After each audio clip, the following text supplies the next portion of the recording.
പിന്നെ പെരിന്തൽമണ്ണയുടെ ആ ഭാഗത്ത് ഇവിടെ ഒരു പഞ്ചായത്തിൽ ഏതോ ഒരു വലിയ വർഗീയവാദി വന്ന് സംസാരിച്ചു അത്രേ. മൈക്കൊക്കെ പുറത്തേക്ക് ഇട്ടിട്ട് പോലീസുകാർ നോക്കി നിൽക്കെ അതിശക്തമായിട്ട് മുസ്ലിമീങ്ങൾക്കെതിരെ, ടിപ്പു സുൽത്താനെതിരെ, ഈ ഔറംഗസീബിനെതിരെ ശക്തമായി പ്രസംഗിച്ചു. അപ്പൊ പ്രസംഗിച്ചപ്പോൾ അവിടുത്തെ ആളുകൾ എന്നെ വിളിച്ചിട്ട് പറഞ്ഞു, മുസ്ലിമീങ്ങൾ എന്നെ വിളിച്ചിട്ട് പറഞ്ഞു, നിങ്ങളൊന്ന് വരണം, ഇവിടെ നല്ല സൗഹാർദ്ദ പ്രസംഗം നടത്തണം. കാരണം നേരം വെളുത്തപ്പോ പീടികയിൽ സാധാരണ ഞങ്ങൾ കണ്ടിരുന്ന ഹൈന്ദവരൊന്നും ഞങ്ങളോട് മിണ്ടുന്നില്ല. കാരണം അത്ര വലിയ വർഗീയ വിഷമാണ് അയാൾ കുത്തിവെച്ച് പോയിട്ടുള്ളത് എന്നാണ്. ഉടനെ തന്നെ ഞാൻ പറഞ്ഞത് എന്താണ്, നിങ്ങൾ എന്നെ വിളിക്കരുത്. കാരണം അങ്ങനത്തെ വർഗീയവാദികൾക്ക് എതിര് പറയലല്ല എന്റെ പണി. എന്റെ പണി വേറൊരു പണിയാണ്. പക്ഷെ നിങ്ങൾ വിളിക്കേണ്ടത് സ്വാമി സത്യാനന്ദ ബോധിയെയാണ്, അല്ലെങ്കിൽ നിങ്ങൾ വിളിക്കേണ്ടത് സ്വാമി അഗ്നിവേശനെയാണ്, ഇതേപോലെ തന്നെ നിങ്ങൾ സുധീഷ് മിന്നിയെയാണ്. ഇവരെ വിളിച്ചിട്ട് ഇവര് പറയണം. കാരണം ഹൈന്ദവർക്കിടയിലുള്ള വർഗീയത ഇല്ലാണ്ടാക്കേണ്ട ഹൈന്ദവന്മാരാണ്. മുസ്ലിമീങ്ങൾക്കിടയിലുള്ള വർഗീയത ഇല്ലാതാക്കാനുള്ള എന്താ ഉലമായ ഹിന്ദിന്റെ ദൗത്യം? ഞാൻ ഇവരിയ്ക്കുമ്പോ അങ്ങനെ പറയല്ല. ഉലമായ ഹിന്ദിന്റെ ദൗത്യം എന്തായിരുന്നു? ജമിയത്ത് ഉലമായ ഹിന്ദിന്റെ ദൗത്യം എന്താണ്? ഒരു വേള മുസ്ലിമീങ്ങളെ വേറൊരു കൂട്ടർ ആകത്തേക്കാക്കി ബ്രിട്ടീഷുകാർ. അതെനിക്ക് പറയാനുണ്ട്, അതിന് ലിസ്റ്റൊന്നും ആവശ്യമില്ല.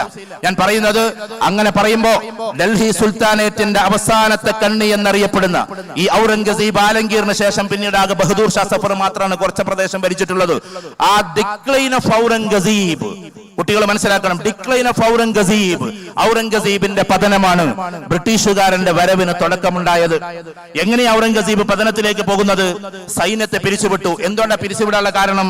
അതിനു മുമ്പുള്ള രാജാവ് സ്വന്തം പിതാവാണെങ്കിൽ പോലും അദ്ദേഹം എന്ത് ചെയ്തു എന്ന് വെച്ചാൽ കുറെ സൈന്യങ്ങളെ കുറെ വർഷമായിട്ട് പിടിച്ചു വെച്ചതായിരുന്നു. ഇദ്ദേഹം കുറച്ച് എഹ്സാനിയായ രൂപമായതുകൊണ്ട് അവരൊക്കെ എന്താക്കി പെരി പോകാൻ വേണ്ടി അനുവദിച്ചു. ആ സമയത്താണ് ബ്രിട്ടീഷുകാർ കടന്നു വരുന്നത്. ഇനി നിങ്ങൾ ചരിത്രത്തിന്റെ ഒരു കോണ്ടെക്സ്റ്റ് മനസ്സിലാക്കണം. ആ കോണ്ടെക്സ്റ്റ് ഇതാണ് എന്ന് പറഞ്ഞാൽ, ആൻഷ്യന്റിൽ നിന്ന് മിഡീവിലേക്ക് കടക്കുന്നത് മുഹമ്മദ് ഗോറിയുടെ കാലഘട്ടം മുതൽ എന്ന് നമുക്ക് വേണമെങ്കിൽ പറയാം. എവിടെ? ഇന്ത്യ ചരിത്രത്തിന്റെ മിഡീവൽ. മനസ്സിലാവുണ്ടോ പറഞ്ഞേ? അത് കഴിഞ്ഞിട്ട് മോഡേണിലേക്ക് കടക്കുന്നത്, മോഡേൺ ഹിസ്റ്ററി ഉണ്ടല്ലോ, ആധുനിക കാലഘട്ടത്തിന്റെ തോക്കിന്റെയും ഗണ്ണിന്റെയും ആളുകളെ കൊന്നൊടുക്കുന്നതിന്റെയും യന്ത്രങ്ങളുടെയും കാലഘട്ടത്തെയാണ് മോഡേൺ ഹിസ്റ്ററി എന്ന് പറയുക. അതിന്റെ അധിപന്മാർ ബ്രിട്ടീഷുകാരാണ്. കാരണം എന്തുകൊണ്ടാണ്? 1700 കണ്ട് പിന്നിട്ടപ്പോ ലോകത്തിലെ 80ഓളം വരുന്ന രാജ്യങ്ങളിലേക്ക് ഈസ്റ്റ് ഇന്ത്യ കമ്പനിയെ പോലെ, ഇവിടുത്തെ കമ്പനിയെ പോലെ ലോകത്തിന്റെ വ്യത്യസ്തമായ ഭാഗങ്ങളിലേക്ക് ഓരോരോ സൈന്യങ്ങളെ അയച്ചുകൊണ്ട് അവിടെയെല്ലാം ഓരോ, പിന്നെ ഞാനത് പറയാൻ മടിയുണ്ട്, പക്ഷേ എന്നിരുന്നാലും ചരിത്രമാണല്ലോ, നമുക്ക് പറയാം. അവിടെയെല്ലാം ഏത് സ്ഥലത്തും അവരവരുടേതായ പള്ളികൾ മെനയുകയും അവരുടേതായ ദേവത്തിന് ആളുകൾ വെക്കുകയും ചെയ്യുകയുണ്ടായി. അങ്ങനെയാണ് ചുരുക്കി പറഞ്ഞാൽ ഓരോ പ്രദേശം. നിങ്ങൾ മദ്രാസിൽ പോയിക്കോ, തുറമുഖത്ത് ആദ്യം അവർ ചെയ്തത് ചർച്ചുകൾ ഉണ്ടാക്കലായിരുന്നു. ബോംബെ, ഇതൊക്കെ അവരെന്നെ എഴുതി വെച്ചിട്ട്, ഹിസ്റ്റോറിയൻസ് എഴുതി വെച്ചിട്ടുണ്ട്, മുസ്ലിങ്ങൾ പറയല്ല. ഇതേപോലെ തന്നെ ബോംബെയിൽ തുറമുഖത്ത് ആദ്യം തന്നെ ഉണ്ടാക്കിയത് ചർച്ച് വെക്കലായിരുന്നു. സത്യത്തിൽ യഥാർത്ഥ പ്രബോധനത്തിന് വേണ്ടി വരികയും മറ്റുള്ളവരെയൊക്കെ വേറെ അവസ്ഥയിലേക്ക് ആക്കുകയും ചെയ്തത് ബ്രിട്ടീഷുകാരാണ്. ഇന്നത്തെ ക്രിസ്ത്യാനികളെ നമ്മൾ അതിന് പറയുന്നില്ല. അന്നത്തെ ബ്രിട്ടീഷുകാർ ഏതൊക്കെ രാജ്യത്ത് പോയോ അവരൊക്കെ അങ്ങനെയാണ്. ഈസ്റ്റ് ഇന്ത്യ കമ്പനി ആദ്യമായി വന്ന സമയത്ത് അതിനെ എതിർത്തത് ടിപ്പു സുൽത്താനാണ്.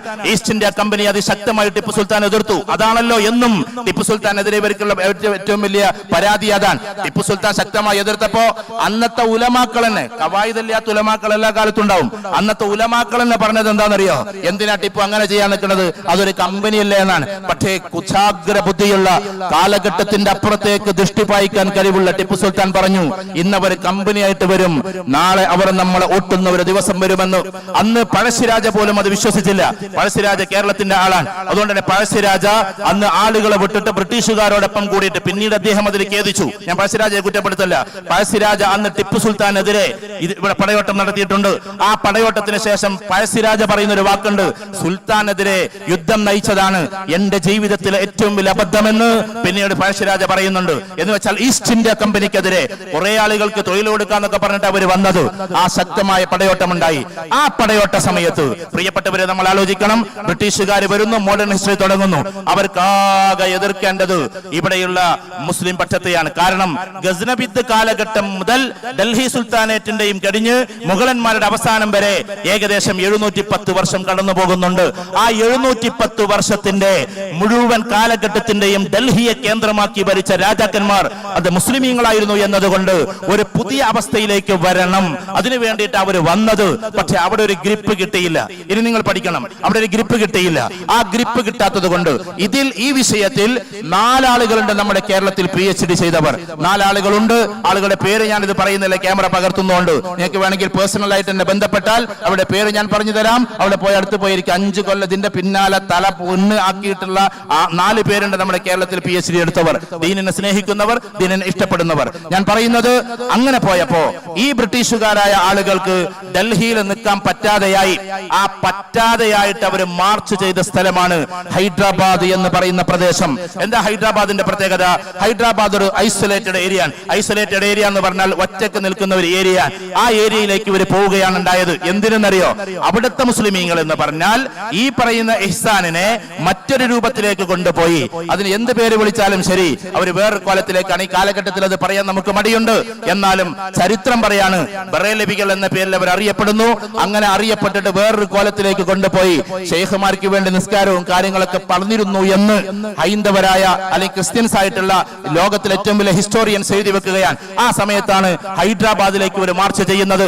ഹൈദരാബാദിലേക്ക് മാർച്ച് ചെയ്തിട്ട് അവിടെ എത്തിയതിനു ശേഷം എന്താക്കി? നൈസാമുമാരെ കൂട്ടുപിടിച്ചു. നൈസാമുമാരെ കൊണ്ട് ബ്രിട്ടീഷുകാര് ടിപ്പു സുൽത്താനെതിരെ യുദ്ധം നയിപ്പിച്ചു. അതുകൊണ്ടാണ് നൈസാമുമാരും ടിപ്പു സുൽത്താനും ഒരു കളത്തിൽ നിൽക്കാതെ പോയത്.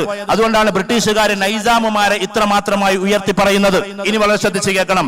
നിങ്ങൾ ഇപ്പോ ഹൈദരാബാദ് മ്യൂസിയത്തിൽ പോയി കഴിഞ്ഞാൽ, ഹൈദരാബാദ് മ്യൂസിയത്തിൽ എത്തിക്കഴിഞ്ഞാൽ നമുക്ക് കാണാൻ പറ്റുന്ന 3 റോൾസ് റോയ്സ് കാറുകളുണ്ട്. 1900 അവർക്ക് വേണ്ടി നൽകപ്പെട്ടിട്ടുള്ള 3 റോൾസ് റോയ്സ് കാറുകൾ. സാലാർഗഞ്ച് 1-മന്, 2-മന്, 3-മന് ഇന്നും അത് അവിടെയുണ്ട്. ഇതിലൂടെ നമ്മൾ എന്താ മനസ്സിലാക്കണ്ടേ? ഇന്ത്യ ചരിത്രം അവർ പറയുന്നത് ഇവരൊക്കെ പറഞ്ഞുകൊണ്ടാണ്. ഇവരൊക്കെ ഉണ്ടായിരുന്നല്ലോ, അവരൊക്കെ ഉണ്ടായിരുന്നല്ലോ. അവരെയൊക്കെ നമ്മൾ ശ്രദ്ധിക്കേണ്ടത് ഹസ്രത്ത് ഷാ വലിയുള്ള മുഹദ്ദിസ് ദഹ്ലവിയുടെ ഭാഷയിൽ പറഞ്ഞാൽ ഇസ്ലാം റദ്ദുർ റവാഫിദ് എന്ന് പറഞ്ഞൊരു കിതാബ് എഴുതിയിട്ടുണ്ട്. ഉസ്താദ്മാരോട് ചോദിച്ചാൽ അവർ പറഞ്ഞു തരും. അതിൽ വിശദമായിട്ട് എഴുതുന്നുണ്ട് ഹസ്രത്ത് ഷാ വലിയുള്ള മുസ്ലിമീങ്ങളല്ലാത്ത ആളുകളെ ഒരിക്കലും മുസ്ലിമീങ്ങളാണെന്ന് പറഞ്ഞ് നമ്മുടെ പേരിലേക്ക് കൊണ്ടുവരരുത് എന്ന് അതിൽ എഴുതി വെക്കുന്നുണ്ട്. ഒന്നും കൂടി പറഞ്ഞാൽ, ബഗ്ദാദിയെ നമുക്കറിയില്ല. ബഗ്ദാദി എന്ന് പറയുന്ന മനുഷ്യനെ ആരുണ്ടാക്കിയതാണ്? ബഗ്ദാദിക്ക് വേണ്ടി നമുക്കൊന്നും ചെയ്യാൻ പറ്റില്ല. കാരണം ബഗ്ദാദി എന്ന് പറയുന്ന ആള് IS ഉണ്ടാക്കുന്നത് ഇസ്രായേലിന്റെ പിൻബലത്തോട് കൂടിയിട്ടാണ്. ഇസ്രായേൽ എന്ന് പറയുന്ന രാജ്യമാണ് അത് ഉണ്ടാക്കുന്നത് എന്ന് എഡ്വാർഡ് സ്നോഡൻ എഴുതി വെച്ചിട്ടുണ്ട്. അതുകൊണ്ട് ബഗ്ദാദിയെ നമുക്കറിയില്ല. ബഗ്ദാദിയുടെ കാര്യമല്ല, ഇപ്പോഴത്തെ ബഗ്ദാദിയെ നമുക്കറിയില്ല. അതേപോലെ തന്നെ മറ്റൊരാളുണ്ട്, അവരൊന്നും നമുക്കറിയില്ല. പിന്നെയോ പാകിസ്ഥാൻ വിഭജിക്കപ്പെട്ടില്ലേ, ജിന്ന കൂടെ നിന്നില്ലേ എന്നൊക്കെ നമ്മളോട് പറയും. ഇപ്പൊ പറഞ്ഞുകൊണ്ടിരിക്കുന്നതിന്റെ ഭാഗമാണ് ഞാൻ പറയുന്നത്. ഈ പറഞ്ഞുകൊണ്ടിരിക്കുമ്പോൾ നമ്മൾ ശ്രദ്ധിക്കേണ്ടത് എന്താണ്? മുഹമ്മദ് അലി ജിന്നയെ കുറിച്ച് നമ്മൾ പഠിക്കണം. ജിന്നയെ കൊണ്ടുണ്ടായ ഉപദ്രവങ്ങൾ നമ്മൾ പഠിക്കണം. ജീവിതത്തിൽ നമുക്ക് ഏറ്റവും കൂടുതൽ വിഷമങ്ങൾ ഉണ്ടാക്കിയത് ഇന്ത്യ പാക് വിഭജനമായിരുന്നു എന്ന് നമ്മൾ പഠിക്കണം. ഗാന്ധിജി ഒരിക്കലും ഇന്ത്യ വിഭജിക്കില്ലെന്ന് പറഞ്ഞിട്ട് ശട്ടം പിടിച്ചു നിൽക്കുമ്പോ പ്രിയപ്പെട്ട മൗലാന അബുൽ കലാം ആസാദ് ഒന്ന് പോയി ലണ്ടനിലേക്ക് ചർച്ചയ്ക്ക് വേണ്ടിയിട്ട് ഇന്ത്യയെ വിഭജിക്കരുത് ഗാന്ധിജി എന്ന് പറയാൻ. അത് നിങ്ങൾ ആലോചിക്കണം. ഉലമായെ ഹിന്ദ്, ജമിയത്ത് ഉലമായെ ഹിന്ദ് എന്തുകൊണ്ടാണ് രൂപത്തിൽപ്പെട്ടതെന്നറിയോ? ഇന്ത്യ വിഭജിക്കാതിരിക്കാൻ ഇന്ത്യൻ നാഷണൽ കോൺഗ്രസിന്റെ കൂടെ അതിശക്തമായി നിന്നിട്ടുള്ള ഏറ്റവും വലിയ ഉലമാ സംഘടനയായിരുന്നു ഈ സംഘടന എന്ന് നമുക്കറിയണം. അത് നമ്മൾ മനസ്സിലാക്കേണ്ട കാര്യം എന്താണ്? വിഭജിക്കരുതെന്ന് പറയാൻ വേണ്ടി ഉലമാ കൂട്ടം ശക്തമായി നിൽക്കുകയാണ്. ആ സമയത്താണ് വിഭജിക്കണമെന്ന് ചില ആളുകൾ അപ്പുറത്ത് പറയുന്നത്. പക്ഷെ 1925 സവർക്കർ എന്ന് പറയുന്ന ആള് എന്നോ വിഭജിക്കണമെന്ന് പറഞ്ഞതാണ്. വിഭജനത്തിന്റെ തോത് ആദ്യം പറഞ്ഞത് അവരാണ്. അതിനെ ഞാൻ നിഷേധിക്കുന്നില്ല. ചരിത്രമാണ് ഇതെല്ലാം. ആർക്കും വളച്ചൊടിക്കാൻ പറ്റാത്ത ചരിത്രം. പിന്നീട് ജിന്ന എന്ന് പറയുന്ന ആൾ അതിന് ആക്കം കൂട്ടി എന്ന് പറയപ്പെടുന്നു. എന്താണ് സത്യമെന്ന് നമുക്കറിയില്ല. ഏതായിരുന്നാലും ശരി, ആ സമയത്ത് വിഭജിക്കരുത് എന്ന് പറഞ്ഞിട്ട് എവിടേക്കാ സംഘടനകൾ നടക്കണമെന്നറിയോ? ഒരു ഭാഗത്ത് നേതാജി സുഭാഷ് ചന്ദ്രബോസിന്റെ പടയോട്ടം, INA ആർമി ഉണ്ടാക്കിയിട്ട്, ഇന്ത്യൻ നാഷണൽ ആർമി ഉണ്ടാക്കിയിട്ട് ബ്രിട്ടീഷുകാർക്കെതിരെ അതിശക്തമായ പടയോട്ടം. മറ്റൊരു ഭാഗത്ത് ഗാന്ധിജിയുടെ അഹിംസാ പ്രസ്ഥാനം. മറ്റൊരു ഭാഗത്ത് ജമിയത്ത് ഉലമായെ ഹിന്ദിന്റെ അതിശക്തമായ പിന്തുണ. ഗാന്ധിജിയുടെ തൊപ്പിയത് എന്ന് ചരിത്രം നിങ്ങൾ പഠിച്ചു നോക്ക്. ഏറ്റവും നല്ല ഹിസ്റ്റോറിയൻസ് എഴുതി വെച്ചിട്ടുണ്ട്. ഉലമായെ ഹിന്ദിന്റെ അല്ലെങ്കിൽ അന്നത്തെ ദീവബന്ദികളുടെ തൊപ്പിയാണ് എന്ന്. അത്രത്തോളം സൗഹാർദ്ദത്തിൽ മഹ്മൂദുൽ ഹസൻ റഹ്മത്തുള്ളാഹി അലൈഹി ദീവബന്ദിന്റെ ഒരു കോളേജിന് വേണ്ടി തലക്കല്ലിടുമ്പോ പൊട്ടിക്കരഞ്ഞുകൊണ്ടത് കണ്ടു നിന്നിട്ടുണ്ട്. ഗാന്ധിജി, മോഹൻദാസ് കരംചന്ദ് ഗാന്ധിജി അന്ന് പറഞ്ഞ, ഗാന്ധിജിയോട് പറഞ്ഞു മഹ്മൂദുൽ ഹസൻ സാബ്, നിങ്ങളൊന്ന് തലക്കല്ലിടണം. നിങ്ങളെ ലോകം ആദരിക്കുന്ന ആളാണ്, നിങ്ങൾ ലോകം ബഹുമാനിക്കുന്ന ആളാണ്. ഗാന്ധിജി പറഞ്ഞ എന്താണെന്നറിയോ? എന്നേക്കാൾ 1000 മടങ്ങ് നിങ്ങളാണ് ഏറ്റവും വലുതെന്ന് ഞാൻ വിശ്വസിക്കുന്നു എന്നാണ്. അങ്ങനെയാണ് മഹ്മൂദുൽ ഹസൻ സാഹിബിനെ കൊണ്ട് തന്നെ ഈ സംഭവം ഇടിക്കുന്നത്. ഇങ്ങനെ സൗഹാർദ്ദത്തിൽ പോയിരുന്ന ഒരു കാലഘട്ടം. അതിനു മുമ്പുണ്ടായിരുന്ന മുസ്ലിമീങ്ങളായ ഏതെങ്കിലും 1-2 ചക്രവർത്തിമാർക്ക് പ്രശ്നങ്ങൾ ഉണ്ടായി എന്ന് എത്രയോ ആയിരക്കണക്കിന് ഗ്രന്ഥങ്ങളിൽ പറയുമ്പോ അവരെ അമർച്ച ചെയ്തത് അത് ഇബ്രാഹിം ലോധിക്കുണ്ടായിട്ടുണ്ട്. അമർച്ച ചെയ്തത് ബാബർ തന്നെയാണ്. അത് അക്ബറിനും അതേപോലെ തന്നെ ജഹാംഗീറിനും ഉണ്ടായിട്ടുണ്ട്. അത് അമർച്ച ചെയ്തത് സ്വന്തം പേരക്കിടാവ് തന്നെയാണ്. ഇതാണ് നമ്മൾ പഠിക്കേണ്ടത്. അതുകൊണ്ട് ചരിത്രകാരന്മാർ പറഞ്ഞു വരുന്ന ഒരു കാര്യം, എന്റെ പ്രിയപ്പെട്ടവരെ, നമ്മൾ ഓരോരുത്തരും ഇരിക്കുന്ന ആളുകൾ ചിന്തിക്കേണ്ടത്, 2 2-3 ആളുകൾക്കുണ്ടായ എന്തോ ഒരു പ്രശ്നം, അത് ഒതുക്കിയത് മറ്റാൾക്കാരുമല്ല, അവരൊക്കെ തന്നെയാണ്. അതുണ്ടാവുമല്ലോ, ഏത് മഹല്ല് കമ്മിറ്റി പോയാലും ഏത് രാഷ്ട്രീയത്തിൽ പോയാലും 2-3 ആളുകൾ ഇന്ന് തലപൊക്കാറുണ്ട്. പക്ഷെ അവരെ ഇരുത്തേണ്ടിടത്ത് ഇരുത്തിയത് അവരുടെ പിൻഗാമികൾ തന്നെയാണ്. അങ്ങനെ ചരിത്രം മുന്നോട്ട് പോകുമ്പോ പ്രിയപ്പെട്ടവരെ നമ്മൾ ആലോചിക്കണം. അങ്ങനെ പോയി അവിടുന്ന് മാർച്ച് ചെയ്ത് അവിടുന്ന് പിന്നീട് വേറെ ഒരു കോലത്തിലേക്ക് പോയി ബ്രിട്ടീഷുകാരെ മുസ്ലിമീങ്ങളെ രണ്ടായി പകുത്ത് നൽകി. അത് ബ്രിട്ടീഷുകാരന്റെ തന്ത്രമായിരുന്നു. ബറേലവി എന്നും അതേപോലെ തന്നെ ദൈവബന്ധികളെന്നും അങ്ങനെ അവരെ കൊണ്ട് അങ്ങോട്ടും ഇങ്ങോട്ടൊക്കെ അതിപ്പോ പറയേണ്ടുന്ന ഒരു വിഷയമല്ല. ഏതായിരുന്നാലും ശരി, അതിന്റെ പിന്തുടർച്ച പോലെ കാലഘട്ടങ്ങളുടെ മുന്നോട്ട് പോകുമ്പോ നമ്മുടെ പ്രധാനമന്ത്രി സൂഫിസം എന്നതിന്റെ പേരിൽ ഇന്നും അതിന്റെ പിൻഗാമികളെ അവിടെ കൂട്ടിയിട്ട് വലിയ വലിയ സമ്മേളനങ്ങൾ നടക്കാൻ നിങ്ങളറിയോ? ഇതൊക്കെ പറയുമ്പോഴും ഡൽഹിയുടെ ഭാഗങ്ങളിൽ ചില ദർഗകളിൽ കൊണ്ടുപോയി പ്രിയപ്പെട്ട നമ്മുടെ പിന്നെ പ്രധാനമന്ത്രി എന്ന് നമുക്ക് പറയുമ്പോ അവര് ആക്കം കൂട്ടിയിട്ട് കൊണ്ടു നടക്കുകയാണ്. നമ്മൾ പല ഭാഗത്തും അത് കാണാൻ പറ്റും. അതുകൊണ്ട് നമ്മൾ ആലോചിക്കേണ്ടത് എന്താണ്? മുസ്ലിംകൾ എന്ന് പറയുന്ന നമ്മൾ ഇന്ത്യ ചരിത്രത്തിന്റെ എല്ലാ ഭാഗധേയങ്ങളും നിർണയിച്ച ആളുകൾ ഒരു പക്ഷേ ഒരു കാലഘട്ടത്തിന്റെ വല്ലാത്തൊരു വക്രത എന്ന പോലെ ചില ആളുകൾ അങ്ങോട്ടും ഇങ്ങോട്ടും പോയിട്ടുണ്ടാകാം. അതിൽ ഹൈന്ദവരിലും പോയിട്ടുണ്ട്, മുസ്ലിമീങ്ങളിലും ചെറിയ പക്ഷങ്ങൾ ഉണ്ടായിട്ടുണ്ട്, ഇല്ലെന്ന് നമ്മൾ പറയുന്നില്ല. അവരെയെല്ലാം അതത് കാലഘട്ടത്തിന്റെ ആളുകൾ തട്ടിത്തെറിപ്പിച്ചിട്ടുണ്ട്. നിങ്ങൾ വാര്യംകുന്നത്ത് കുഞ്ഞഹമ്മദാജിയെ കുറിച്ച് പഠിക്കുമ്പോ വാര്യംകുന്നത്ത് കുഞ്ഞഹമ്മദാജി സ്വന്തമായിട്ടൊരു രാഷ്ട്ര നിർമ്മാണം പോലെ ഉണ്ടാക്കിയിട്ട് അതിൽ 6 മുസ്ലിമീങ്ങളെ തൂക്കിലേറ്റിയിട്ടുണ്ട്. വാര്യംകുന്നത്ത് കുഞ്ഞഹമ്മദാജി തന്നെ തൂക്കിലേറ്റിയിട്ടുണ്ട്. എന്തിനാണെന്നറിയോ? ഇന്ത്യയെ ഒറ്റിക്കൊടുത്തതിന്റെ പേരിൽ വെറും 6 ആളുകളെ ഇതേപോലെ തന്നെ പ്രിയപ്പെട്ട അപ്പുറത്തുള്ള നായന്മാര് അവരും ഇതേപോലെ തന്നെ അവരുടെ ആളുകളെ ചെയ്തിട്ടുണ്ട്. അവരൊക്കെ ചെയ്തിട്ടുണ്ട്. എന്തുകൊണ്ട്? ഇന്ത്യയെ ഒറ്റിക്കൊടുക്കുന്ന സമയത്ത് ഇന്ത്യക്കാരായ സ്വന്തം സമൂഹത്തെ പോലും വിശ്വസിക്കാൻ പറ്റാത്ത അവസ്ഥയിൽ അത് ചെയ്തു പോയിട്ടുണ്ട്. ഇത് ചരിത്രമാണ്. ചരിത്രം പറയുമ്പോൾ എല്ലാം പറയണല്ലോ, ഒരു ഭാഗം മറച്ചു വെച്ചിട്ട് പറയുന്നത് ശരിയല്ല. അപ്പൊ നമ്മൾ ആലോചിക്കേണ്ടത് 1921 ഇനി നിങ്ങൾ അറിയണം, ഖിലാഫത്ത് പ്രസ്ഥാനവുമായിട്ട് ഒരു ഭാഗത്ത് കടന്നു വരികയാണ്. എന്താ ഖിലാഫത്ത് പ്രസ്ഥാനം? ഈ ഖിലാഫത്ത് പ്രസ്ഥാനം എന്ന് അതിന് ഏറ്റവും കൂടുതൽ പിന്താങ്ങ് കൊടുത്തത് ഈ പറയുന്ന നമ്മുടെ ഈ സംഘടനയാണ്. അത് ഗാന്ധിജിയാണ് തുടക്കം കുറിക്കുന്നത്. ഖിലാഫത്ത് പ്രസ്ഥാനത്തിന് അന്ന് ഏറ്റവും കൂടുതൽ ആക്കം കൂട്ടിയതാണ് മൗലാന മുഹമ്മദ് അലി ജൗഹർ. ചരിത്രം നമ്മൾ പഠിക്കണം. അലിഗഡ് മൂവ്മെന്റിലൂടെ ഉണ്ടായി ഖിലാഫത്ത് പ്രസ്ഥാനത്തിലേക്ക് ചുവടുമാറ്റം നടത്തിയ മൗലാന മുഹമ്മദ് അലി ജൗഹറിനെ ഞാൻ പല വേദിയിലും പറയുന്നതാണ്. എന്ന് വെച്ചാൽ ഇന്ത്യ എന്ന് പറയുന്ന രാജ്യത്തിന് വേണ്ടി ഇത്രമാത്രം സംസാരിച്ച ഒരാള് ഇന്ത്യ ചരിത്രത്തിലില്ല എന്ന് ഗാന്ധിജി പോലും കുറിച്ചു വെക്കുന്നുണ്ട്. Mister George, if you ask about my region, firstly, secondly, finally, I am a Muslim, I am a Muslim, I am a Muslim. Mr. George, if you ask about my nation, firstly, secondly, finally, I am an Indian, I am an Indian, I am an Indian. ഇത് പറഞ്ഞുകൊണ്ടാണ് അദ്ദേഹം ആ വേദിയിൽ തന്നെ വീഴുന്നതും Oxford ആശുപത്രിയിലേക്ക് പോകുന്നതും. 2 ആഴ്ച മുമ്പ് അദ്ദേഹത്തിന്റെ ഖബർഗഹത്തിൽ നമ്മൾ പോയിരുന്നു ഫലസ്തീനിൽ. അവിടെ പോയിട്ട് നമ്മൾ നോക്കുമ്പോ ഇത്രയും ശക്തമായി പറഞ്ഞ ഒരാളെ ഇന്ത്യ ചരിത്രത്തിൽ നമുക്ക് കാണാൻ കഴിയില്ല. ഇങ്ങനെ ഖിലാഫത്ത് പ്രസ്ഥാനം ഗാന്ധിജി 2 തവണയാണ് കേരളം സന്ദർശിച്ചത്. ഈ കേരളം സന്ദർശിച്ചത് 2 തവണയും, ഒന്ന് തിരുനാവായയുടെ മലപ്പുറത്ത് വന്നുകൊണ്ട് സംസാരിച്ചതും മറ്റൊന്ന് മലപ്പുറത്തിന്റെ ഭാഗത്ത് വന്ന് സംസാരിച്ചതും ഖിലാഫത്തുകാരെ പിന്തുണക്കണമെന്ന് പറയാനാണ്. എന്തിനാണെന്നറിയോ? കാരണം എങ്ങനെയെങ്കിലും ഇന്ത്യക്കൊന്ന് സ്വാതന്ത്ര്യം കിട്ടണം. മുസ്ലിമീങ്ങളെയും കൂട്ടി ഹൈന്ദവരെയും കൂട്ടി മറ്റുള്ളവരെയും കൂട്ടി എങ്ങനെയെങ്കിലും ഇന്ത്യക്ക് സ്വാതന്ത്ര്യം എന്നതാണ്. ഒരു ഭാഗത്ത് മൗലാന അബുൽ കലാം ആസാദ് ചർച്ചയ്ക്ക് വേണ്ടി പോകുന്നു, വേറൊരു ഭാഗത്ത് വിഭജനം നടക്കുന്നു. ആ സമയത്ത് മൗലാന അബുൽ കലാം ആസാദ് ചോദിച്ച ഒരു ചോദ്യമുണ്ട്, mister Gandhi, are you dye? നിങ്ങൾ മരിച്ചുപോയോ മിസ്റ്റർ ഗാന്ധി എന്നാണ്. ആ സമയത്ത് ഗാന്ധി കരഞ്ഞുകൊണ്ട് പറയുന്നത്, മോഹൻദാസ് കരംചന്ദ് ഗാന്ധി പറയുന്നത്, ഒരു വീട്ടിലെ 2 മക്കൾ വഴക്ക് കൂടിയാൽ ഒരു പിതാവ് പിന്നെ എന്ത് ചെയ്യണമെന്നതാണ്. ചുരുക്കി പറഞ്ഞാൽ വിഭജനം വല്ലാത്തൊരു സങ്കടക്കടൽ പോലെ കടന്നുപോയി. ആ വിഭജനത്തിൽ ഏതൊരു രാജ്യമായിട്ട് വിട്ടേച്ചു പോയോ അതിനുശേഷം പിന്നീട് ഏത് രാജ്യമുണ്ടായോ അങ്ങനെ ആ പാകിസ്ഥാൻ ഉണ്ടായതിനു ശേഷം ഉണ്ടായ രാജ്യമാണ് ബംഗ്ലാദേശ് എന്ന് നമ്മൾ അറിയണം. പാകിസ്ഥാൻ വിഭജിച്ചു പോയതാണ് ബംഗ്ലാദേശ്.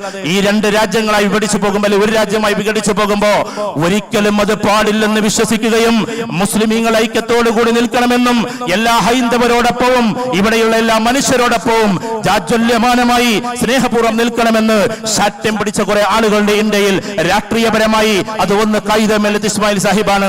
ഉലമാക്കളെ സംഘടിപ്പിച്ചുകൊണ്ട് അത് ഈ പറയുന്ന നമ്മുടെ സംഘടനയുടെ വക്താക്കളാണ്, അർഷദ് മദനിയെ പോലെയുള്ള ആളുകളാണ്. അപ്പുറത്ത് പിന്നെയും ഉണ്ടായിട്ടുണ്ട് മൗലാന അബുൽ കലാം ആസാദ് ഇന്ത്യൻ നാഷണൽ കോൺഗ്രസിന് വേണ്ടി സംസാരിച്ചു. ഇങ്ങനെ വ്യത്യസ്തമായ പ്രതലത്തിൽ നിന്ന് മുഴങ്ങിയിട്ടുള്ള പദങ്ങളൊക്കെയും വിഭജിക്കരുത്, വിഭജിക്കരുത്, ഇന്ത്യയെ മറ്റൊന്നാക്കരുത് എന്നതാണ്. പക്ഷേ ഈ വിഭജനം 1925 അവർ സ്വപ്നം കണ്ടതായിരുന്നു എന്ന് നമുക്ക് പറയാൻ സാധിക്കണം. അത് സ്വപ്നം കണ്ടതാണ്. അതിനുശേഷം പിന്നീട് കാലങ്ങൾക്ക് ശേഷം CAA നമ്മുടെ മുമ്പിൽ എത്തുമ്പോ ഇവിടെയുള്ള ഓരോരോ സംഘങ്ങളും വീണ്ടും പാടില്ലെന്ന് പറയുമ്പോ ഇവിടെ ഒരുപാട് ഇസങ്ങളുണ്ട് സഹോദരന്മാരെ. അതിൽ കൺഫ്യൂഷൻ ടിച്ചാനിസം ഉണ്ട്, അതിൽ നെഗോറിസം ഉണ്ട്, അതിൽ അതേപോലെ തന്നെ അതിൽ ഫാസിസം ഉണ്ട്, അതിൽ നാസിസം ഉണ്ട്, അതിൽ ലെനിസം ഉണ്ട്, മാർക്സിസം ഉണ്ട്, സോഷ്യലിസം ഉണ്ട്, നെഗറ്റീവ് ആയുസങ്ങളുണ്ട്, പോസിറ്റീവ് ആയുസങ്ങളുണ്ട്. ഇവിടെ കുറെ മതക്കാരുണ്ട്. അതിലാണ് സിഖ് മതമുള്ളത്, ഗുരുനാനക്കിന്റെ സിഖ് മതം, അതിലാണ് മഹാവീരന്റെ ജൈനമതം, അതിലാണ് അതേപോലെ തന്നെ പിന്നെ മറ്റുള്ള മതം പ്രപന്ന പാരിജാതാവതോത്രതേ ശങ്കപാണ് ജ്ഞാനമുദ്രായ കൃഷ്ണായ ഗീതാമൃത ഗുഹേ നമ എന്ന് ഗീതയിലൂടെയൊക്കെ നമ്മൾ പഠിക്കുന്ന ശ്രീകൃഷ്ണൻ അടങ്ങുന്ന ഹിന്ദു മതം. ഇതൊക്കെ മതങ്ങളാണ്. ഇസ്ലാം അതിന് മുകളിൽ നിൽക്കുന്ന, നമ്മൾ വിശ്വസിക്കുന്നത് അങ്ങനെയാണ്. നമ്മുടെ വിശ്വാസത്തെ നമുക്ക് പറയാൻ പറ്റണമല്ലോ. ദീൻ എന്നാണ് നമ്മൾ ഉറച്ചു വിശ്വസിക്കുന്നത്. ദീനുണ്ട്, മതങ്ങളുണ്ട്, ഇസങ്ങളുണ്ട്. ഏത് മതക്കാരായാലും ഏത് ഇസക്കാരായാലും ഏത് ദീനിന്റെ ആൾക്കാരായാലും തോളോട് തോളുരുമ്പി മുന്നോട്ട് പോകണമെന്നാണ് നമ്മളെ പഠിപ്പിച്ചിട്ടുള്ളത്. ചൈത്രയാത്ര തുടർന്ന് മുന്നോട്ട് പോകുമ്പോ എത്രയോ വർഷങ്ങൾക്ക് മുമ്പേ ഇപ്പൊ ചില ആളുകളൊക്കെ ശാഖയിൽ അവർ വെച്ചിട്ടുള്ളത്, ഉലമാക്കൾ ഇത് പറയണം, അഥവാ ശാഖയിൽ വെച്ചിട്ടുള്ളത് സ്വാമി വിവേകാനന്ദന്റെ ഫോട്ടോയാണ്. സ്വാമി വിവേകാനന്ദൻ പ്രസംഗിക്കുന്ന 1852-ലാണ്. നമ്മൾ മനസ്സിലാക്കണം, ഈ സ്വാമി വിവേകാനന്ദന്റെ പ്രസംഗം ചിക്കാഗോയിൽ നടത്തുമ്പോ ഇന്ന് അവരുടെ ആളുകളാക്കി വെച്ചിട്ടുള്ള ചിക്കാഗോയിലെ ആ പ്രസംഗത്തിന്റെ തുടക്കം തന്നെ എന്താണ്? Dear brothers and sisters in America. America ഇപ്പോൾ യൂട്യൂബറിന് അദ്ദേഹത്തിന്റെ സൗണ്ട് തന്നെ കിട്ടും. നമ്മളൊക്കെ ശബ്ദത്തിനേക്കാൾ 10 ഇരട്ടി ഗാംഭീര്യമാണ്. Dear sisters and brothers in America എന്ന് പറഞ്ഞുകൊണ്ട് അദ്ദേഹം തുടങ്ങാൻ, അമേരിക്കയിലെ എന്റെ സഹോദരിമാരെ സഹോദരന്മാരെ എന്നിട്ട് പറഞ്ഞ വാക്ക് എന്താണെന്നറിയോ? I am proud to belong to a nation. ഇന്ന് നമ്മളെ എതിർക്കുന്ന ആളുകൾ ശ്രദ്ധിക്കേണ്ടുന്ന വാക്ക് സ്വാമി വിവേകാനന്ദന്റെ വാക്ക്.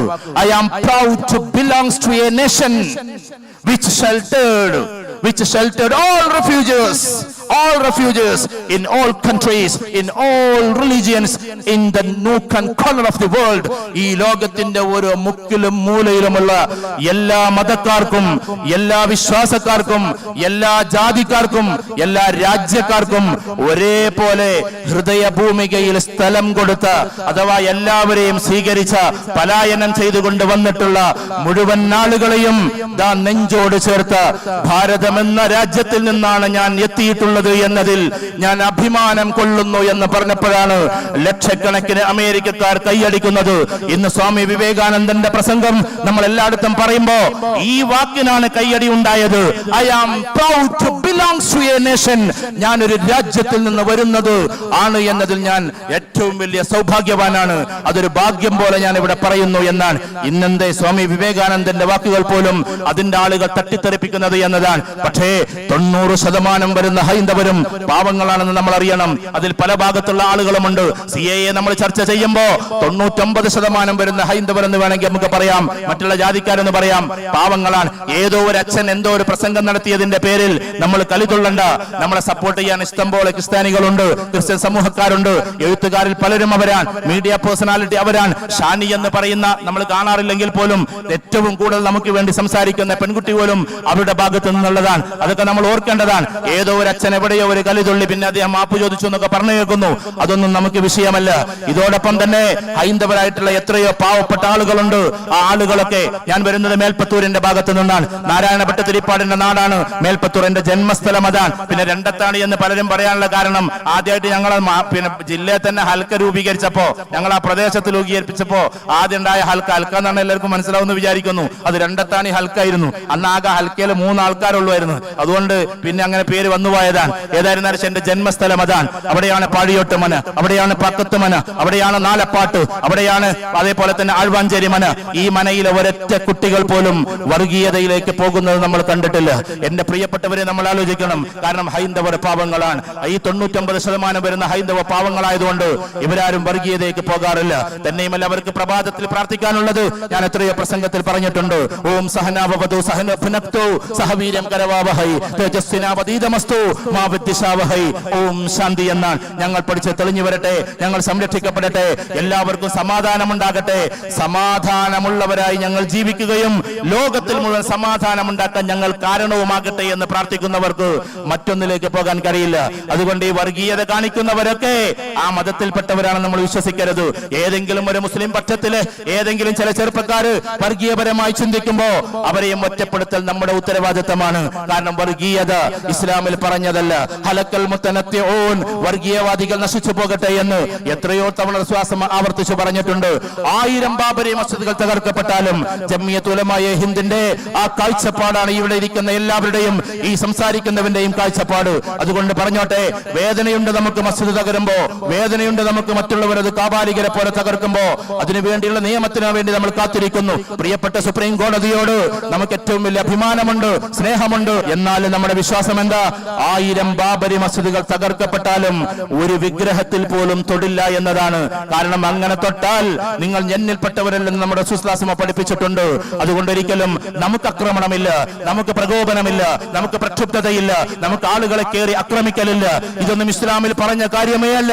സമചിത്തതയോടെ, പക്വതയോടെ ചരിത്രം മനസ്സിലാക്കി നമ്മൾ പോകുമ്പോ ആ ചരിത്രത്തിന്റെ ഒരു വാല് കൂടി പറയാനേ ഇനി എനിക്ക് സമയമുള്ളൂ. ആ ചരിത്രം ഇതാണ്. അഥവാ ഇസ്രായേൽ ലോകത്തിന് മുഴുവൻ കൺട്രോൾ ചെയ്തുകൊണ്ടിരിക്കാൻ, റോത്ത്ചൈൽഡ് ഫാമിലി ലോകത്തെ മുഴുവൻ കൺട്രോൾ ചെയ്തുകൊണ്ടിരിക്കാൻ, ആ റോത്ത്ചൈൽഡ് ഫാമിലിയാണ് ലോകത്തിലെല്ലാം നിയന്ത്രിച്ചു കൊണ്ടിരിക്കുന്നത് എന്ന അവരുടെ വിശ്വാസം. അതാണ് പിന്നെ എൻഡ് വരെ പോവുക. ഖിയാമത്ത് നാളിന്റെ അടയാളങ്ങളൊക്കെ നിങ്ങൾ ഓർത്തു വെക്കുന്നത് നല്ലതാണ്. പക്ഷെ അതിനോട് അറ്റാച്ച് ചെയ്യുന്ന ചില കാര്യങ്ങളുണ്ട്. ഇസ്ലാമിനെ ആഗോളതലത്തിൽ എതിർക്കാൻ 4 കാരണങ്ങളുണ്ട്. മുത്തകല്ലിമീങ്ങൾ ഇത് മനസ്സിലാക്കണം. ഇസ്ലാമിന്റെ വ്യാപനമല്ല അവരുടെ പ്രശ്നം. ലോകത്തിലെ ഏറ്റവും വലിയ വ്യാപാരം ഒന്ന് ചൂതാട്ടമാണ്, ഗാംബ്ലിംഗ് എന്ന് പറയുന്നതാണ്. രണ്ടാമത്തെ വ്യാപാരം എന്ന് പറഞ്ഞാൽ അത് ഡ്രഗ്സ് ആണ്, എന്ന് പറഞ്ഞാൽ മയക്കുമരുന്നുകളാണ്. മൂന്നാമത്തെ വ്യാപാരം സെക്സ് ടൂറിസമാണ്. ഇവിടെ പറയാൻ എനിക്ക് മടിയുണ്ട്, അതാണ് ഏറ്റവും വലിയ വ്യാപാരം. 4ാമത്തെ വ്യാപാരം മദ്യമാണ്. ഈ 4 സാധനത്തിനെയും ഏറ്റവും ശക്തമായി എതിർത്തിട്ടുള്ള ഒരു ടീമാണ് ഇസ്ലാം എന്ന് പറഞ്ഞാൽ. അതുകൊണ്ട് കോർപ്പറേറ്റ് ഭീമന്മാർക്ക് പേടി ഇസ്ലാം വലുതാവോ ഇസ്ലാം ചെറുതാവോ എന്നുള്ളതൊന്നല്ല, അവരുടെ ബിസിനസ് നിശ്ചലമായി പോകുമെന്നതാണ്. ലണ്ടൻ സിറ്റിയിൽ നമ്മൾ പോകുമ്പോ 420 പള്ളികളെയാണ്, ഞാൻ കഴിഞ്ഞ വർഷം അവിടെ ഒരു പരിപാടിക്ക് വേണ്ടി പോയിരുന്നു, 420 പള്ളികളെയാണ് ക്രിസ്ത്യൻ സമൂഹം മുസ്ലിമീങ്ങൾക്ക് വേണ്ടി നൽകിയിട്ടുള്ളത് ലണ്ടൻ സിറ്റിയിൽ മാത്രം. ഓസ്ട്രേലിയയിലും അങ്ങനെ തന്നെ നടപ്പിലാക്കിക്കൊണ്ടിരിക്കുന്നത്. അതുകൊണ്ട് ലോകത്തിൽ അങ്ങനെ വളരുമ്പോ ഞങ്ങളുടെ ബിസിനസ് നിൽക്കുമോ എന്ന കോർപ്പറേറ്റ് ഭീമന്മാരുടെ ആശങ്കയാണ് സത്യത്തിൽ ഇതിനെക്കുറിച്ചുള്ള എതിർപ്പെന്ന് ലോകത്തിലെ ഏറ്റവും നല്ല എഴുത്തുകാരായിട്ടുള്ള നേരത്തെ പറഞ്ഞ എഡ്വാർഡ് സ്നൂഡൻ അല്ല എഡ്വാർഡ് സെയ്ദും അതേപോലെ തന്നെ നാം ചോംസ്കിയും റോബർട്ട് ഫിസ്കും ഒക്കെ അവിടെ എഴുത്തുകളിൽ എഴുതി വെക്കുമ്പോ ഞാൻ മറ്റ് കൃതിക്കാരെ ഇവിടെ ഉച്ചരിക്കാനുള്ള കാരണം അഥവാ ഇന്ന് ഉച്ചരിക്കേണ്ടത് അങ്ങനെയാണ് എന്നതുകൊണ്ടാണ്. അതുകൊണ്ട് അവർ എഴുതി വെക്കുമ്പോ ഇസ്ലാമിനെ എതിർക്കാനുള്ള കാരണം അതാണ്. അതുകൊണ്ട് എന്റെ പ്രിയപ്പെട്ടവരെ ഞാൻ അവസാനിപ്പിക്കുകയാണ്. പ്രിയപ്പെട്ട നമ്മുടെ ഈ രാജ്യത്ത് ഇങ്ങനെ വരുന്ന സമയത്ത് ആരെയാണ് ഇവർക്ക് പുറത്താക്കേണ്ടത് എന്നറിയുമോ? നമ്മളൊന്ന് ഇന്ത്യയുടെ പതാകയെ കുറിച്ചൊന്ന് ഓർക്കുക. ആ പതാകയിലേക്ക് നമ്മൾ പോകുമ്പോ ഉലമാക്കൾ അറിയേണ്ടുന്ന ഒരു കാര്യം കൂടി അതിന്റെ ഇടയിൽ സൂചിപ്പിച്ചു കൊള്ളട്ടെ. അഥവാ ഈ വരുന്ന വഴിയിൽ 2 ടെസ്റ്റിംഗ് ഉണ്ടായിട്ടുണ്ട്. ആ ഒരു ടെസ്റ്റ് വഹദത്തുൽ വുജൂദാൻ, മറ്റൊന്ന് വഹദത്തുൽ ശുഹൂദാൻ. വഹദത്തുൽ വുജൂദ് എന്ത്, വഹദത്തുൽ ശുഹൂദ് എന്ത്, ഉലമാക്കളുടെ മുമ്പിൽ വെച്ച് നിങ്ങൾ പഠിക്കേണ്ടതാണ്. എന്താണ് മുസവി മശ്റബ്, എന്താണ് മുഹമ്മദി മശ്റബ്, എന്തുകൊണ്ട് ദൈവബന്ധ ഉണ്ടായി, എന്തുകൊണ്ട് ജമിയത്ത് ഉലമായെ ഹിന്ദുണ്ടായി, എന്തുകൊണ്ട് ഖബറിലേക്ക് പോകണം പ്രാർത്ഥിക്കണം, അതൊക്കെ വേറെ കാര്യം. സത്യത്തില് ഇന്ന് യൂട്യൂബ് തുറന്നാല് സത്യത്തിൽ കാണുക തബ്ലീഗ് ജമാഅത്ത് അതേപോലെ തന്നെ ദൈവബന്ധ ഉലമ എന്ന് പറഞ്ഞിട്ട് 1000 സൈറ്റുകൾ നിങ്ങൾക്ക് കാണാം. അതിലൊക്കെ പറഞ്ഞത് is A part of Salafism, is A part of മുജാഹിദിസം, is A part of ഇത്, ഈസ് എ പാർട്ട് ഓഫ് അത്. എല്ലാവരും കയറ്റി വിട്ടുകൊണ്ടേയിരിക്കാണ്. നമുക്ക് പിന്നെ പണിയൊന്നും ഇല്ലാത്തതുകൊണ്ട് നമുക്കത് അറിയില്ല. ഇങ്ങനെയാ നമ്മളിരിക്കുന്നത്. അങ്ങനെ പോവാൻ അതിൽ നമ്മൾ അറിയേണ്ടുന്ന ഒരു വല്ലാത്തൊരു സംഭവമുണ്ട്. എന്ന് വെച്ചാൽ ദൈവബന്ധിനെയും ഉലമായെ ഹിന്ദിനെയും ഒക്കെ ഒരു സൈഡിലേക്കാക്കുന്ന രീതിയിൽ ഇന്നത്തെ ഭരണാധികാരികൾക്ക് കൊണ്ടുപോകൽ അനിവാര്യതയാണ്. കാരണം എന്നും ഇന്റർനാഷണൽ കോൺഗ്രസിന്റെ കൂടെ, ഇന്ത്യയുടെ സൗഹാർദ്ദത്തിന്റെ കൂടെ, ഇന്ത്യയുടെ നോവിന്റെ കൂടെ നിന്നിട്ടുള്ള ആളുകളാണ്. ഞാൻ നേരത്തെ പറഞ്ഞല്ലോ, വ്യഗ്രതപ്പെട്ടുകൊണ്ട് 299 ജനതയെ അൻഡമാൻ നിക്കോബാർ ദ്വീപിലേക്ക് അന്ന് നാട് കടത്തുകയുണ്ടായി. 1921 കാലഘട്ടം. നിങ്ങൾ അറിയണം, അന്ന് ബമ്പറും തങ്ങളുടെ മകനെ നാട് കടത്തപ്പെട്ട കാലഘട്ടമാണ്. ഇവിടുന്ന് നാട് കടത്തി. മറ്റൊന്നെന്താ കാരണം? ആ പാരമ്പര്യത്തിലൂടെ പോകുമ്പോ യഥാർത്ഥമായ ദീൻ ഉണ്ടാകുമോ എന്ന പേടിയാണ്. രണ്ടാമത്തത് എന്താ ഉണ്ടായത്? രണ്ടാമതുണ്ടായത് ഈ പറയുന്ന നേരത്തെ പറഞ്ഞ വാര്യംകുന്നത്ത് കുഞ്ഞഹമ്മദാജിയുടെ പിതാവിനെയും അൻഡമാനിലേക്ക് നാട് കടത്തി. വാര്യംകുന്നത്ത് കുഞ്ഞഹമ്മദാജിയെ ലോക്ക് ചെയ്തു. ആലി മുസ്ലിയാർ നേതൃത്വം കൊടുക്കാണ്. ആലി മുസ്ലിയാർ ലോക്ക് ചെയ്തു. അങ്ങനെ കോട്ടക്കുന്ന് എന്ന് പറയുന്ന ഒരു കോട്ടക്കുന്നുണ്ട് ഇന്ന് മലപ്പുറം ജില്ലയിൽ. ആ കോട്ടക്കുന്നിലേക്ക് കൊണ്ടുപോയിട്ട് ഇങ്ങനെ വാര്യംകുന്നത്ത് കുഞ്ഞഹമ്മദാജിയെ നിർത്തിയിട്ട് ചോദിക്കുന്ന ഒരു ചോദ്യമുണ്ട്. മലബാറിന്റെ ചരിത്രം എഴുതി വെച്ച മാനുവൽ നിങ്ങൾ വായിക്കണം. വാര്യംകുന്നത്ത് കുഞ്ഞഹമ്മദാജി ഇങ്ങനെ സൂക്ഷിച്ചു നോക്കാൻ ബ്രിട്ടീഷുകാർ ലവക്കുട്ടിയുടെ കയ്യിൽ കൊടുത്തുകൊണ്ട്, അന്നത്തെ ആമു സൂപ്രണ്ടിന്റെ കയ്യിൽ കൊടുത്തുകൊണ്ട് ഇങ്ങനെ വായിക്കാണ്. അഥവാ ഹിന്ദുക്കളെയും മുസ്ലിമീങ്ങളെയും പരസ്പരം വിഘടിപ്പിച്ചുകൊണ്ട് തച്ചു കൊലപ്പെടുത്തി അല്ലെങ്കിൽ വിപ്ലവം സൃഷ്ടിച്ചിട്ടുള്ള ആളെ തൂക്കിലേറ്റാൻ ട്രിബ്യൂണൽ വിധിക്കുന്നു എന്ന് പറയുന്ന സമയത്ത് സൂക്ഷിച്ചു നോക്കുമ്പോ തന്റെ മുഖത്ത് മുണ്ടിടരുതെന്നാ പറയുന്നത്, തന്റെ താടി രോമം പറിക്കരുത് എന്നാ പറയുന്നത്, ഒരു പക്ഷേ നിങ്ങൾ ഏതെങ്കിലുമൊക്കെ സിനിമയുടെ അവസ്ഥകൾ കാണുമ്പോൾ പഠിക്കാൻ പറഞ്ഞിട്ടുണ്ടാകും, അത് തെറ്റാണ്. പക്ഷെ ചരിത്രത്തിന്റെ ഗ്രന്ഥത്തിൽ കാണുന്നത് നിങ്ങൾ ഒരിക്കലും എന്റെ താടിരോമം പറിക്കരുത്, അതും കൊണ്ട് വേണം എനിക്ക് എന്റെ അള്ളാഹുവിനെ കണ്ടുമുട്ടാനെന്നാണ്. രണ്ടാമത്തത് എന്താണെന്നറിയോ? നിങ്ങൾ കറുപ്പ് മുഖം മൂടിയിട്ടുകൊണ്ട് പിറകു വശത്തുകുന്ന് വെടിവെക്കലാണ് നിങ്ങളുടെ ഉത്തരവാദിത്തം. അങ്ങനെ നിങ്ങൾ ചെയ്യണ്ട. എന്റെ കണ്ണിലേക്ക് നോക്കിയിട്ട് നിങ്ങൾ വെച്ചോ, കാരണം എനിക്ക് പോകാനുള്ളത് എന്റെ അള്ളാഹുവിന്റെ അരികിലേക്കാണ്. മൂന്നാമത് പറഞ്ഞത്, നിങ്ങളിപ്പം മാപ്പ് സാക്ഷിയായി എഴുതി വെക്കുകയാണെങ്കിൽ, എഴുതി തരികയാണെങ്കിൽ നിങ്ങളെ മാപ്പ് സാക്ഷിയാക്കാം, നിങ്ങളെ വിടാം, സവർക്കറ വിട്ടതുപോലെ നിങ്ങളെ വിടാമെന്നാണ് അവരെ പറഞ്ഞുകൊണ്ടിരിക്കുന്നത്. പക്ഷേ ആ സമയത്ത് അദ്ദേഹം പറഞ്ഞത് എങ്ങോട്ട് വിടുമെന്ന ചോദ്യത്തിന് ഉത്തരം ആദ്യം തന്നെ അവർ പറഞ്ഞിട്ടുണ്ട്, ഫസൽ പൂക്കോയ തങ്ങളെ നാട് കടത്തപ്പെട്ടതുപോലെ അല്ലെങ്കിൽ സ്ഥലം കൊടുത്തതുപോലെ നിങ്ങളെ ബഹുമാനമാക്കപ്പെട്ട മക്കയിലേക്ക് ഞങ്ങൾ പറഞ്ഞയക്കാം, ഇതായിരുന്നു പറഞ്ഞത്. പക്ഷെ ആ സമയത്ത് പൊട്ടിക്കരഞ്ഞുകൊണ്ട് പറയാണ്, മക്ക എനിക്ക് പ്രധാനമേറിയ രാജ്യമാണ്, മക്ക എന്റെ രാജ്യമാണ്, മക്ക എന്റെ റസൂലുള്ളാഹി നാടാണ്, അങ്ങോട്ട് പോകൽ എനിക്ക് പ്രിയപ്പെട്ടതാണ്. പക്ഷേ നിങ്ങൾക്ക് മാപ്പ് എഴുതി കൊടുത്തുകൊണ്ടുള്ള ഞാൻ അങ്ങോട്ട് പോകേണ്ടത് എന്റെ അള്ളാഹുവിന്റെ വിളിക്ക് ഉത്തരം നൽകിക്കൊണ്ടാണ്. അതുകൊണ്ട് മക്കയിലെ സ്ഥലമല്ല എനിക്ക് വേണ്ടത്, എനിക്ക് ഇവിടെയാണ് വേണ്ടത്. ഞാൻ ഇവിടെ മരിക്കും, ഞാൻ ഇവിടെ ലയിക്കും, ഇതെന്റെ നാടാണ്. ഇത് പറഞ്ഞിട്ടുള്ള നമ്മുടെ പ്രിയപ്പെട്ട ഈ പറയുന്ന വാര്യംകുന്നത്ത് കുഞ്ഞഹമ്മദാജിയുടെ പേരക്കിടാങ്ങളെയാണോ പറഞ്ഞയക്കണമെന്ന് ചരിത്രകാരന്മാർ ചോദിക്കുന്നത്, അല്ലെങ്കിൽ പാർലമെന്റിൽ ആളുകൾ ചോദിക്കുന്നത്, മുസ്ലിമീങ്ങൾ ചോദിക്കുന്ന ചോദ്യമല്ല. രണ്ടാമത്തെ ചോദ്യമോ ഞാൻ അവസാനിപ്പിക്കുകയാണ്. എന്ന് വെച്ചാൽ പിന്നെ ചോദ്യം ആലി മുസ്ലിയാരയുടെ ചോദ്യമാണ്. ആലി മുസ്ലിയാരുടെ പിൻഗാമികളെയാണോ? 299 ആളുകളെ നരക തുല്യമായി ഈ കാണുന്ന ജയിലിൽ അടക്കപ്പെട്ട്, സൊല്ലുലാർ ജയിലിൽ അടക്കപ്പെട്ട് അവിടെ ഓരോരുത്തരെയും കൊല്ലുമ്പോ ഖുലു തക്ബീർ, അല്ലാഹു അക്ബർ, അപ്പുറത്തുനിന്ന് ഹൈന്ദവരായ സഹോദരങ്ങൾ വന്ദേ മാതരം ഇത് പറഞ്ഞുകൊണ്ട് അസ്തമിക്കുകയാണ്.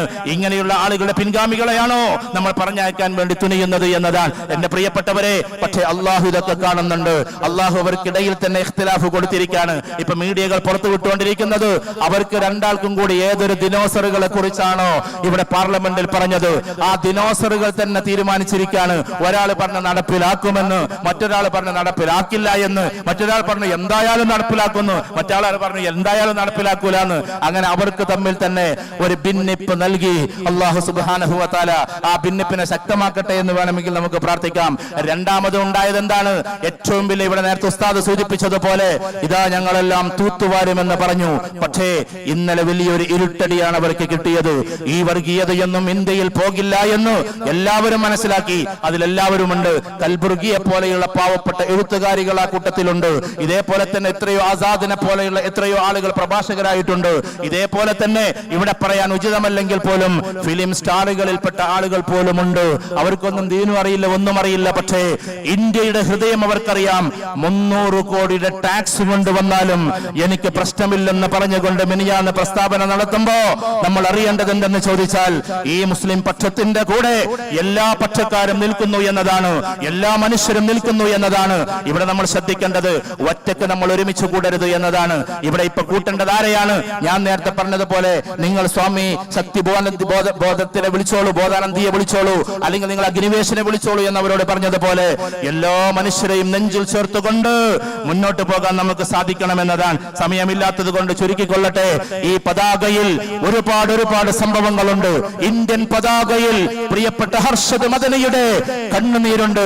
പ്രിയപ്പെട്ട അതിനു മുമ്പേ ദൈവബന്ധിന്റെ ഓരോ ആളുകളും ഇന്ത്യ പാക് വിഭജനം നടക്കുന്ന സമയത്ത് സങ്കടപ്പെട്ടിട്ടുള്ള ധാരാളം ഉലമാക്കളുടെ പോരാ, ഇന്ത്യക്ക് സ്വാതന്ത്ര്യത്തിന് വേണ്ടി ഓരോരുത്തരും മുന്നോട്ട് പോയപ്പോ പ്രിയപ്പെട്ട നെഹ്റുവിന്റെ മുമ്പിൽ വെച്ചിട്ട് ഇന്ദിര എന്ന് പറയുന്ന പെൺകുട്ടിയുടെ കത്തുകൾ പിച്ചു ചീന്തി എറിഞ്ഞപ്പോ, ഇതേപോലെ തന്നെ ആസാദിനെ ജയിലിലടച്ചപ്പോ, അതേപോലെ തന്നെ മുഹമ്മദ് അബ്ദുറഹ്മാൻ സാഹിബിനെ ചങ്ങലയിൽ ബന്ധിച്ചുകൊണ്ട് കോഴിക്കോടിന്റെ തെരുവിലൂടെ കൊണ്ടുപോയപ്പോ, ബാങ്ക് മുഴങ്ങാണ് കോഴിക്കോട്ടെ പട്ടാളം പള്ളിയിൽ നിന്ന്, എനിക്ക് നിസ്കരിക്കണമെന്ന് പറഞ്ഞപ്പോ ബയണറ്റ് കൊണ്ട് തള്ളിയ ചരിത്രമുണ്ട്.